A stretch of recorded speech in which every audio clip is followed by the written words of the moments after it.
One of the first to be killed was the journalist and author Samir Kassir, who died in his booby-trapped Alfa Romeo as he drove to work on the morning of June 2, 2005. Writing in the Lebanese daily An-Nahar, Kassir was one of the leading voices of the anti-Syrian March the 14th movement. Kassir saw Lebanon's problems as a microcosm of the ills of the Arab world as a whole.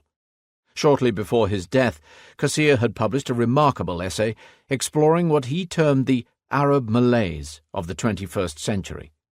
It reflected the disenchantment of Arab citizens with their corrupt and authoritarian governments. "It's not pleasant being Arab these days," he observed. "Feelings of persecution for some, self-hatred for others. A deep disquiet pervades the Arab world."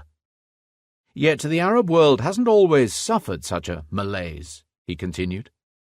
He contrasted the 21st century malaise with two historic periods in which the Arabs had attained, or aspired to attain, greatness. The first 5 centuries after the emergence of Islam, spanning the 7th to the 12th centuries of the current era, was the age of the great Islamic empires that dominated world affairs. Arabs had an international presence stretching from Iraq and Arabia to Spain and Sicily. The era of early Islam is a source of pride to all Arabs, as a bygone age when the Arabs were the dominant power in the world, but resonates in particular with Islamists who argue that the Arabs were greatest when they adhered most closely to their Muslim faith.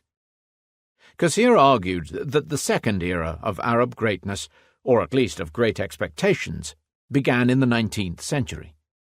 "The cultural renaissance of the 19th century," he wrote, "the famous Nakhda, illuminated many Arab societies. The Nakhda shaped a distinctly secular modern culture in the Arab world in the 20th century. Egypt founded the world's third oldest film industry, while from Cairo to Baghdad and from Beirut to Casablanca, painters, poets, musicians, playwrights and novelists shaped a new, living Arab culture. Society began to change, education began to spread, and women emerged from behind the veil. The culture of the Nakhda also shaped Arab politics in the 20th century, and as Arabs emerged from colonialism to independence, they came to play a prominent role in world affairs. Kassir listed a number of noteworthy examples. Nasser's Egypt, for instance, one of the pillars of Afro-Asianism and the subsequent non-alignment movement; independent Algeria, the driving force of the entire African continent; or the Palestinian resistance, which was called on to further the cause of democratic rights without succumbing to the ideology of victimhood now so prevalent.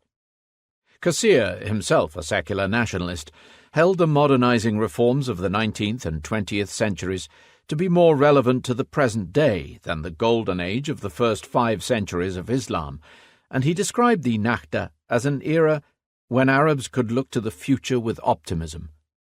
As Kassir argued, this was clearly no longer the case.